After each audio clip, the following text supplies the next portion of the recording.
In my desperate attempts to start going forward past the trade deadline, we have ourselves a Canucks game today. That's going to be cool. Tanner Pearson is going to come in, and overall I wanted to take some time to talk about even more trade rumors and trade deadline things.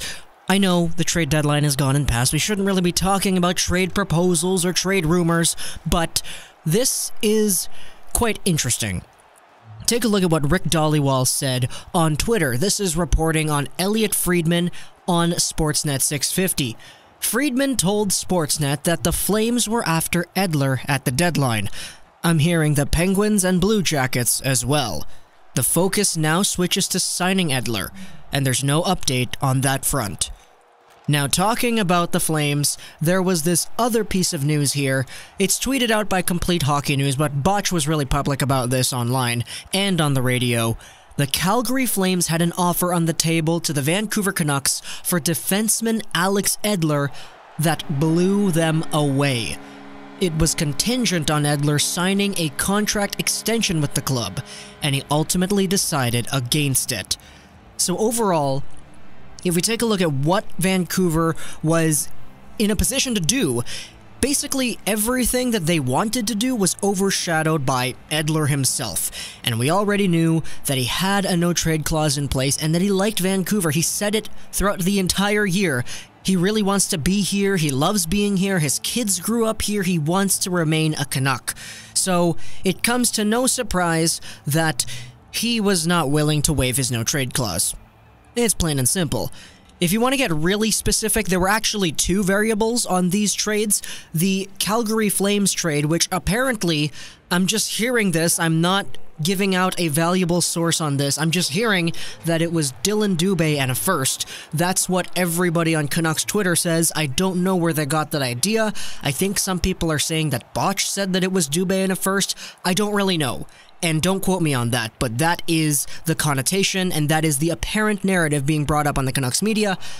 It would have been Dubé and a first for Alex Edler, and Edler would have had to re-sign with the Flames if that went through. There would have been some agreement that Edler signed. It's kind of the same thing as the Mark Stone thing, where he got sent over to Vegas for Brandstrom, all that stuff, and immediately signed an extension.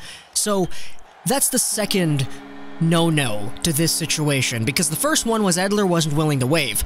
The second was that Edler didn't want to sign an extension with a team that wasn't Vancouver, which shouldn't be a surprise to anybody, but at the same time it is something that's worth noting here. Edler wants to stay here. He leads our team in games played, in points for all-time D-men, and he's got kids. So it makes sense why he wouldn't have wanted to leave. And ultimately, there's nobody really to blame here. This isn't really a problem. I mean, if Edler did go away, we would have gotten ourselves Dubé and a first, assumably. I don't really know if that's the correct truth here. But, hey, don't you guys think it would be cool to see Edler play his whole career out here? Like, sure, Dubé and a first would be great for us, but it would be weird seeing Edler in a Flames jersey. And I know I'm getting kind of petty, like, oh, I don't want to see our great Canucks defenders in other uniforms. I get it. But at the same time, it makes sense, you know? And there was nothing Benning could do. Edler didn't want to waive, that's it, plain and simple. There were trade rumors, there were trade proposals going back and forth, but Dubé and a first is a really good one.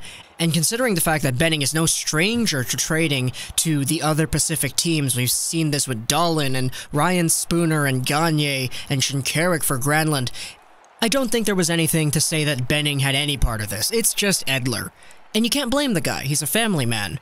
So overall, the Vancouver Canucks, they're keeping Edler. If they re-sign Edler, that is the ideal situation. If they let Edler walk, then oh my goodness, how is that going to happen? I don't think that's going to happen. No way that happens. I really hope we don't have Hamhuis too, but at the same time, Edler, he seems more like a Vancouver-inclined personality, just in terms of his status as a father and as a hockey player, than Hamhuis was.